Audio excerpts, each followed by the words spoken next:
বহুতলের হেলে পড়ার ছবি এলো সামনে। এক্সাইড মোড়ের কাছে চৌরঙ্গি রোডে আতঙ্ক, সেই ছবি আপনারা এই মুহূর্তে দেখতে পাচ্ছেন। এক্সাইড মোড় এবং সেই এক্সাইড মোড়ের কাছে চৌরঙ্গি রোড, যেখানে একটি পুরনো বহুতল হেলে পড়েছে একেবারে পাশের ভবনে। আর এই বিপজ্জনক বাড়িতেই রয়েছেন আবাসিকরাও। বিপজ্জনক অবস্থায় রয়েছে শহরের একাধিক বহুতল। এই মুহূর্তে আপনাদের সামনে তুলে ধরছি এক্সাইড মোড়ের কাছে চৌরঙ্গি রোডের এই বহুতলটির ছবি, যেখানে দেখা যাচ্ছে যে পুরনো বহুতল হেলে পড়েছে একেবারে পাশের ভবনে।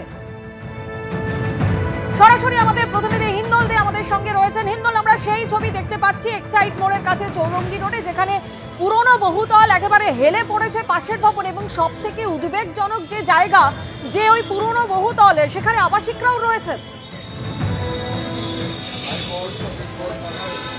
একেবারে তোমাকে বলে রাখি যে কলকাতা পুলিশের পক্ষ থেকে এখনো পর্যন্ত যা খোঁজখবর তারা নিয়েছেন, এখানে কিন্তু মোট 8টি পরিবার রয়েছে।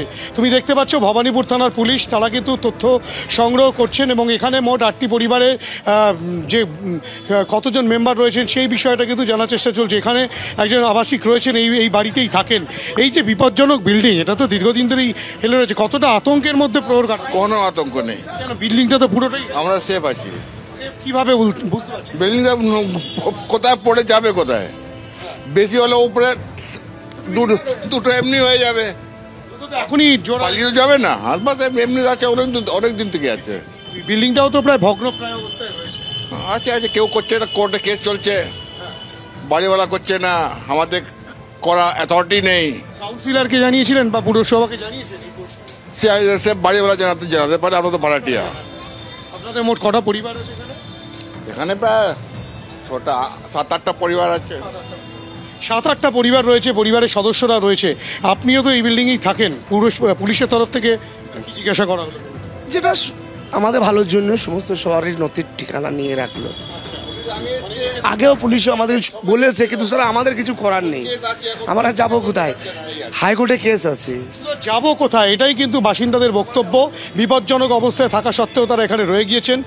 কলকাতা পুলিশের তরফ থেকে ভবানীপুর থানার পুলিশ সমস্ত তথ্য তারা সংগ্রহ করেছেন এবং পুরসভার তরফ থেকে কাউন্সিলর বলেছেন যে তারা কিন্তু বিল্ডিং বিভাগকে আবারও নতুন করে গোটা বিষয়টি জানাবেন। বিল্ডিং বিভাগ যা সিদ্ধান্ত নেবার তা নেবে পুরসভার পক্ষ থেকে। দেখুন, যখন আমি প্রথম কাউন্সিলর হয়েছিলাম তখনই আমি বিল্ডিং ডিপার্টমেন্টকে আমি চিঠি দিয়ে জানিয়েছিলাম। ওটা বিপজ্জনক বাড়ি ঘোষণা হয়েছিল, কিন্তু অনেক দিন হয়ে গেছে তো বোর্ডটা কেউ চুরি করে নিয়ে চলে গেছে কি, সেই জন্য ওই অবস্থাতেই পড়ে আছে। তা আমরা জানিয়েছি, আবার যখন এরই অবস্থা হচ্ছে সব জায়গায়, আমরা আবার নতুন করে চিঠি দেবো, আবার আমরা জানাবো। এবারে ওনারা যে ব্যবস্থা নেবেন।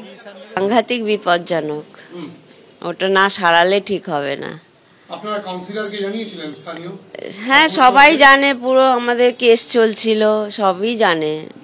এইসব কি নিয়ে কেস ছিল? এই বিল্ডিং এ আমাদের সব জল টল বন্ধ করে দিয়েছিল এই বাড়িওয়ালা, ল্যান্ডলর্ড। তারপরে সব কেস করে আমরা সব আস্তে আস্তে করে গুছিয়ে নিয়ে এসেছি।